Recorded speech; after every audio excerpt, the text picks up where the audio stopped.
Many of us have heard of the unusual practices of Sparta, the war-obsessed ancient Greek society. Let's be real. Many of us learned them from the notorious 2006 film 300. While the movie, and our history books, highlight some of the more impressive aspects of Spartan society, there are plenty of weird facts about Sparta that seem too extreme to be real. For example, did you know Spartan teens participated in a yearly festival of exterminating slaves to quash any thoughts of rebellion? Or that Spartan babies were dunked in wine to test their worthiness to live? Or that women of Sparta shaved their heads and dressed like men on their wedding nights? So get cozy, grab your sword if you have one, and read on to dive into the wild traditions of Sparta. Make sure to vote up the facts that seem too outrageous to be real. 1. Tombstones were only given to people who perished in war or childbirth. Spartan culture was in every way centered around being soldiers, in both life and beyond. While burying the deceased was common around the world at that time, Spartan citizens only received a tombstone for two special cases. In the first case, Spartans that were slain on the battlefield were often buried on that battlefield. Their simple tombstone was inscribed with only their name and the phrase "in war" beneath it. In the second case, women who perished in childbirth were also recognized with tombstones. Because they bore the future warriors of Sparta, Spartan women were respected members of society. However, it remains unknown what was inscribed on their headstones. 2. Spartan men couldn't live with their wives until they were 30 years old. That beautiful moment when a newly married couple walks through the threshold of their new home together didn't really exist for many Spartan newlyweds. Since Spartan men were actively part of the military from ages 7 to 30, they were required to live in military barracks until the age of 30. While Spartan culture preferred men to marry at this age, and women at 20, many married several years earlier. For these unlucky couples, they weren't able to sleep under one roof together for years. Marriage in general was actually very important to the Spartan way of life, so much so that Spartan bachelors were often looked down upon and ridiculed for not adding to the flock of Sparta. 3. Spartan women defended the city in 272 BCE. Sparta, known for its formidable warriors, famously chose not to build walls around the city, following Lycurgus's principle that a city is better protected by brave men than by bricks. But what happened when those brave men were away on a campaign? By 272 BCE, Sparta's glory days were long past, and it was no longer Greece's dominant land power. With the Spartan army campaigning in Crete, the city was left vulnerable, defended only by a few Spartan youths and women. Seizing the opportunity, Pyrrhus of Epirus, fresh from a costly campaign in Italy, marched his army towards the seemingly defenseless city. However, the Spartan women, rather than fleeing, chose to stay and defend their home. They helped dig a trench and supported the small garrison left behind. Over the course of 2 days, the inexperienced Spartan warriors, along with a few allies from neighboring states, managed to hold off Pyrrhus's forces. When reinforcements from Macedon arrived, Pyrrhus was forced to retreat. The great general met his end not long after. 4. The origin of "come and take them."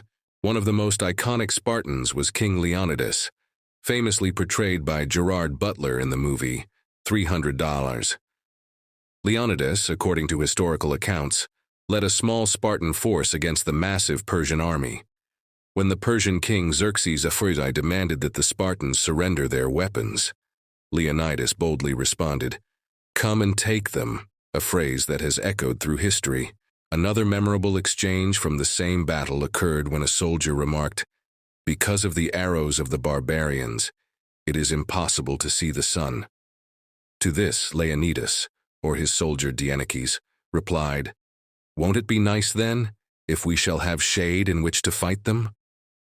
5. Spartan brides shaved their heads on their wedding nights. For Spartan women, the wedding night involved more than just saying vows. Before the ceremony, brides would cut their hair short or shave it off completely. This ritual, according to some historians, symbolized the transition from virginity to womanhood. In Spartan culture, virgins wore their hair long, but once a woman married, she was no longer permitted to keep her hair long. The transformation didn't stop there. After shaving their heads, brides would dress in men's clothing and sandals. They would then wait for their grooms to secretly abduct them, as Spartan husbands could not live with their wives until they turned 30. 6. Spartan women were allowed to exercise in public, naked. Physical fitness was renowned in Spartan society, and this idea extended to men and women. To maintain strong physiques, people frequently exercised outside unclothed. In Spartan culture, the naked body was not seen as lust-inducing, and instead taught women a care for good health. Women would often compete in sports, including foot races and even wrestling. In the Spartans' eyes, strong women bred strong babies, so a level of independence was afforded to Spartan women that was not common in many other places in the world at the time. 7. Immediately after birth, Spartan infants were dunked in wine. We all know Spartan men, women, and children were tough, but even Spartan babies were put through the ringer. Immediately after birth, Spartan infants were bathed in wine because it was believed weak babies would convulse and die. Babies were also brought before a council of elders, who inspected their bodies for any deformities. If for any reason a baby didn't live up to the elders' high standards, they were left to perish on a mountainside. Babies didn't have it easy after their wine soak either. Spartan mothers carried their "be tough" mantras into the nurseries and often left babies to cry alone for hours on end. But this must have impressed the other societies of the time, as Spartan women were often sought after to be nannies. 8. Spartan boys began their military training at age 7. Typical milestones for a 7-year-old in the modern age: developing a sense of time, being able to solve simple math problems, and becoming empathetic.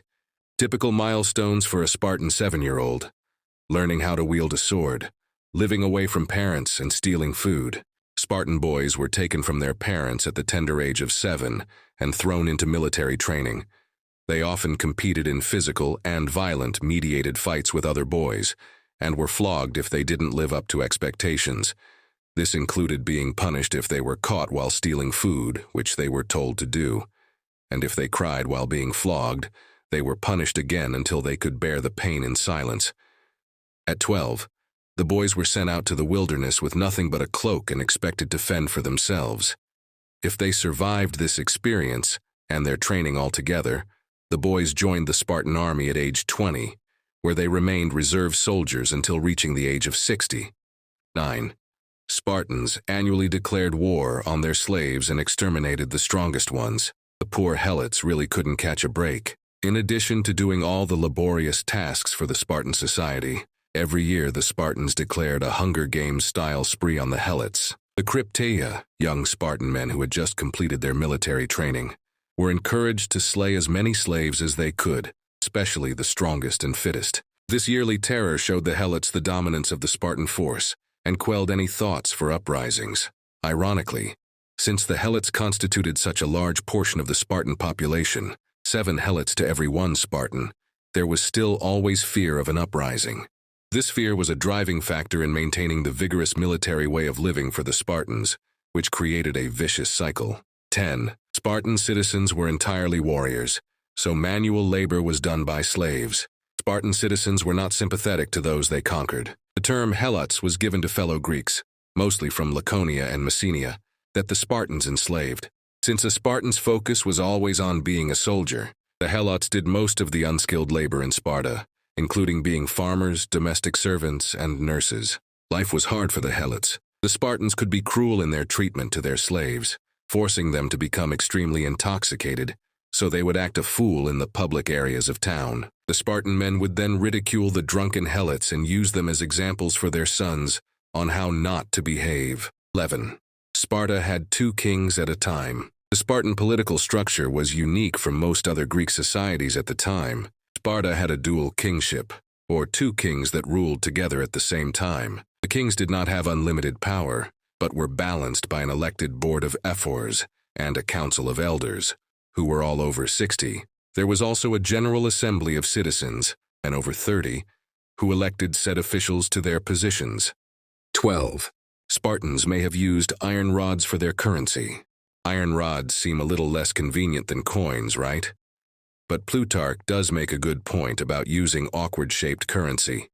For who would steal or receive as a bribe, or rob, or plunder, that which could neither be concealed, nor possessed with satisfaction, nay, nor even cut to pieces with any profit? In addition to being harder to steal, Using iron for currency in ancient times made sense for several reasons. First, metal is difficult to damage and doesn't break down easily, unlike paper money. Second, metal tools can pretty much be used anywhere, so it doesn't matter if you're exchanging money with your neighbor or the traveler visiting from Athens. It's not totally clear if Spartans really used iron as their currency, or if this was just an idea put forth by Plutarch. Yet many iron spits have been discovered in Sparta during various excavations, so we have to give this idea some credence. 13. Spartan soldiers actually did wear armor. Sorry to our thirsty 300 fans. While looking at Gerard Butler's chiseled abs in 300 is great, it's not historically accurate. Spartan soldiers were actually quite armor-clad. Over their likely chiseled abs, Spartan warriors wore bronze chest plates. Sometimes they also complemented these plates with a piece of leather that covered the torsos. Over their likely toned legs were greaves, or bronze armor that protected their shins, and sometimes knees and ankles. And sorry again, but that battle underwear that Michael Fassbender was rocking? Quite inaccurate. Spartans wore tarugis, which were thick leather flaps that protected the groin area.